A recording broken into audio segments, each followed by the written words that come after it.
Olá pessoal, professor André Valente, direto do canal Fora da Caverna. E o assunto hoje é os 70 anos da Declaração Universal dos Direitos Humanos, né? Que é celebrado hoje, dia 10 de dezembro.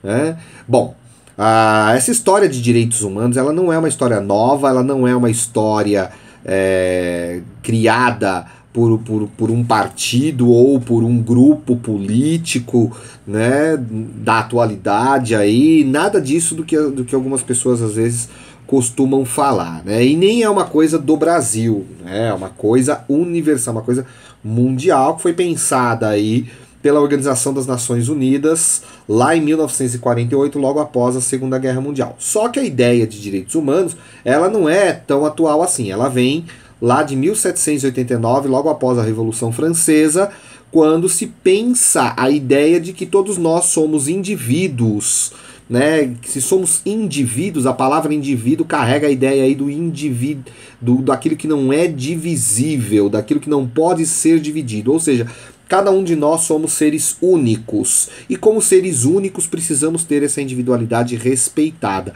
E surge essa necessidade de discutir isso, por quê? Porque no período anterior isso não era colocado dessa maneira, não havia a ideia de indivíduo, né? Todos eram ou súditos do rei ou considerados apenas filhos de Deus e, portanto, o que prevalecia era a vontade do rei ou a vontade de Deus, que era transmitida aí pela instituição da igreja, né?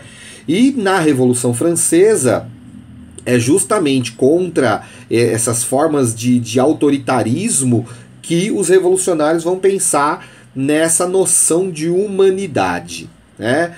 Bom, então surge lá naquele momento a Declaração dos Direitos do Homem e do Cidadão.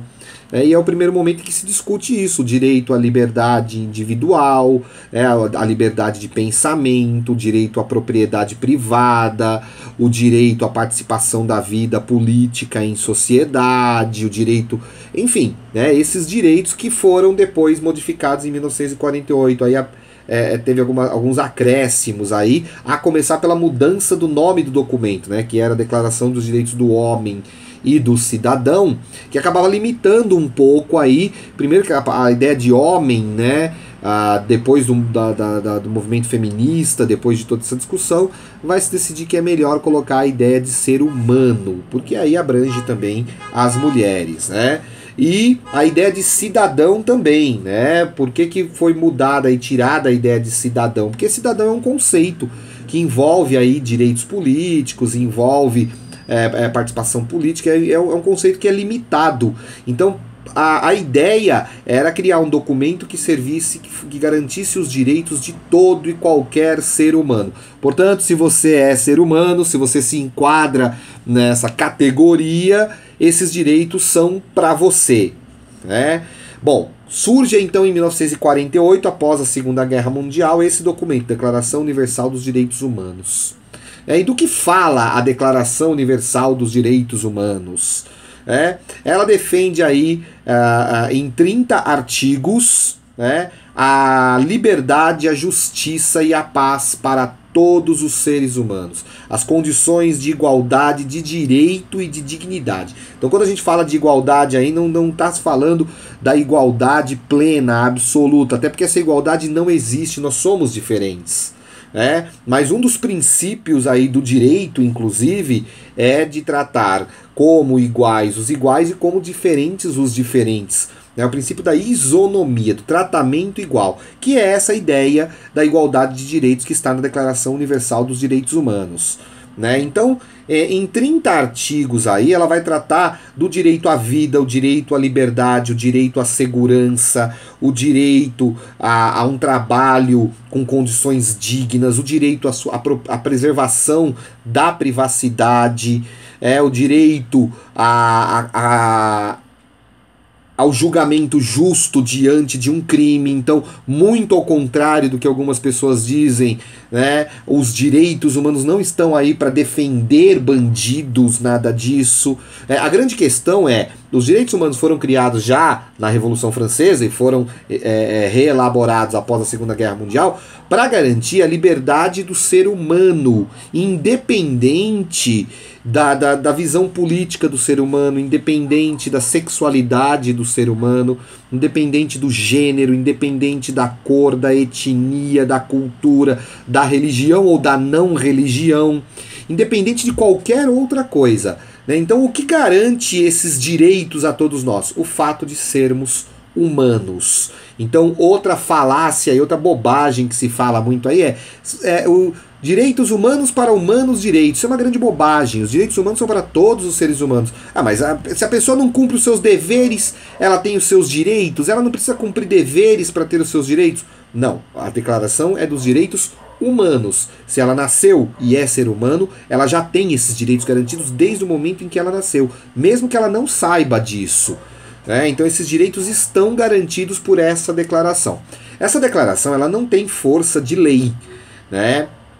Ela é uma declaração que foi criada por um órgão, inclusive, que é a ONU, que é um órgão que reúne as principais potências do mundo, e que surgiu em 1948 como uma forma também de evitar que se repetissem as atrocidades que aconteceram na Primeira e na Segunda Guerra Mundiais.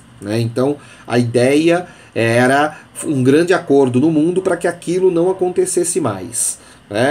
Então, se você acredita na liberdade religiosa, na liberdade de expressão, na liberdade do voto, no direito ao voto, o voto secreto e livre, se você acredita no direito ao trabalho com condições dignas, com salário digno, que garanta o sustento da sua família, com direito a férias, ao descanso, ao lazer, à cultura, a ter uma identidade, a liberdade de ir e vir, a liberdade de constituir uma família, você acredita em direitos humanos. Então não é uma questão aí de ser contra ou ser a favor, é uma questão de defender o quê? A dignidade humana.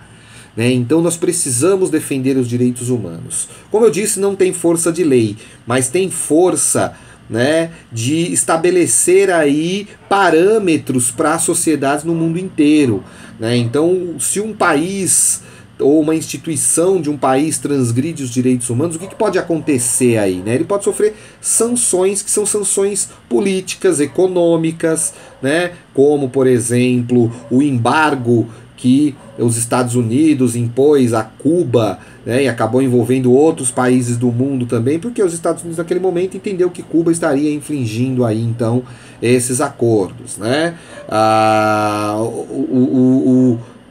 as sanções, como por exemplo quando a ONU emite um parecer sobre alguma questão, como já aconteceu aqui no Brasil muito recentemente aí, é porque a ONU entendeu que os direitos humanos estavam sendo transgredidos, e aí ela se manifesta nesse sentido. O que pode acontecer com esse país é começar a sofrer o isolamento político, o isolamento econômico, em relação aos outros países, e essa é a força que essa declaração tem. Além disso, as constituições dos países democráticos são baseadas na Declaração Universal dos Direitos Humanos. Então a nossa Constituição brasileira, por exemplo, tem o famoso artigo 5º que diz lá que todo brasileiro é igual perante a lei, independente de qualquer outra forma de discriminação, ou seja, de distinção aí. Então é isso que é a Declaração Universal dos Direitos Humanos, ok? Então nós precisamos, aí estamos no momento em que nós precisamos defender a todo custo esses direitos humanos, precisamos falar sobre esses direitos humanos, precisamos fazer valer esses direitos humanos, porque não se trata aí novamente de pertencer a essa ou aquela aquele partido político, aquela posição política, Precisamos entender que estamos falando de algo que vai além das divisões políticas e tudo mais. Estamos falando de humanidade. Se queremos defender realmente uma humanidade, a dignidade humana, para todos os seres humanos, precisamos lutar para que os direitos humanos sejam colocados em prática. Então é isso. Um grande abraço a todos aí. Até o próximo vídeo.